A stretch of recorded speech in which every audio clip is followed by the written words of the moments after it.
Votre entreprise se trouve en situation de difficulté.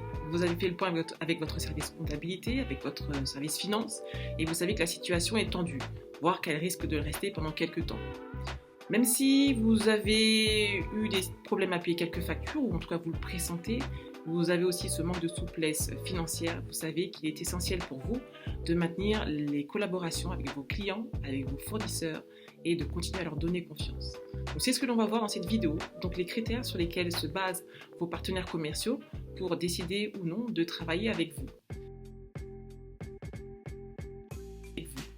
Donc moi je suis Sylvie, ça fait plus de 20 ans que je suis du côté achat, donc au cœur des relations entreprises-fournisseurs. Et aujourd'hui je vais vous donner donc les éléments pour vous permettre donc de faire perdurer vos relations commerciales malgré vos difficultés.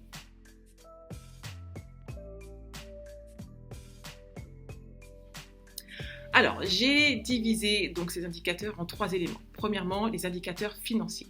Donc, tout ce que vous pourrez transmettre comme information via les documents, notamment le compte de résultat ou le compte d'exploitation qu'on peut vous demander lors d'une potentielle collaboration. Il faut savoir que ça se fait très souvent. Et si jamais vous êtes amené à refuser, c'est là aussi que ça peut mettre un peu la puce à l'oreille. Alors, je vous rassure, les acheteurs ne sont pas des comptables. Malgré tout, on a en tête quelques éléments sur lesquels il faut être vigilant. Notamment le chiffre d'affaires, tout ce qui concerne la progression du chiffre d'affaires. Comment elle se situe? Est-ce que vous avez une forte progression ou pas, ou une perte? Voilà, une diminution du chiffre d'affaires. Deuxièmement, votre résultat. Est-ce que c'est plutôt un bénéfice ou une perte? Pareil, on va regarder la progression sur les précédentes années. Également votre trésorerie, donc voilà comment elle se trouve. On va voir aussi donc l'endettement donc par rapport à votre chiffre d'affaires, quels sont les ratios et voilà quel est aussi le niveau, le poids de l'endettement par rapport à votre capital. On va également regarder donc les créances clients et vos dettes fournisseurs, savoir comment vous vous situez par rapport à cela, si vous êtes aussi à jour dans vos paiements. Et tout cela va permettre d'avoir une indication concernant votre santé financière. Alors, il faut savoir aussi que beaucoup d'acheteurs aussi font appel à des organismes financiers dont la tâche est d'attribuer une note concernant votre santé financière. Donc une note qui est attribuée selon votre activité, vos résultats que vous avez eus. Elle le met en relation avec votre marché sur lequel vous vous trouvez et avec d'autres éléments de la conjoncture. Donc ce qui permet d'avoir une note finale, une note sur 20. Et donc, à travers cette note-là, ça donne une indication donc, sur votre stabilité, donc sur votre marché. Voilà, donc en général, on va aussi donc, demander cette note pour pouvoir avoir une indication complémentaire sur la santé financière ou pas d'un partenaire.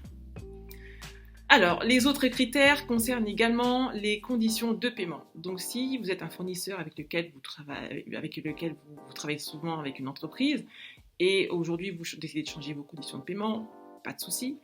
Par contre, si vous demandez des normes à compte ou des éléments qui sont très différents de ce que vous faites habituellement, ça peut passer, mais si c'est récurrent et si c'est vraiment très différent, là, ça risque de poser problème, en tout cas de mettre la puce à l'oreille.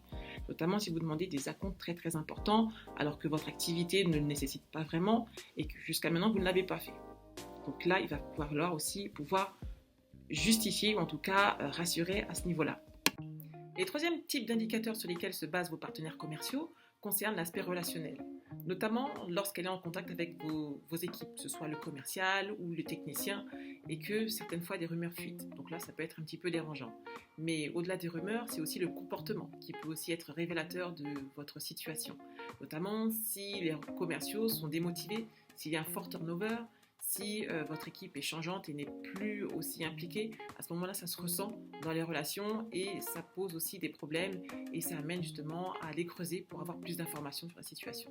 Donc soyez vigilants par rapport à cela et n'hésitez pas à toujours garder vos équipes motivées pour qu'elles puissent aussi transmettre ce sentiment à travers les relations commerciales. Et au-delà de tous ces indicateurs, le dernier élément que je pourrais vous transmettre, c'est si jamais votre partenaire est alerté concernant certains éléments, soyez transparent avec lui. Voilà, n'essayez pas de mentir concernant votre situation. Ensuite, c'est à vous de choisir le type d'éléments que vous allez communiquer, mais surtout, gardez en tête qu'il va falloir aussi les rassurer.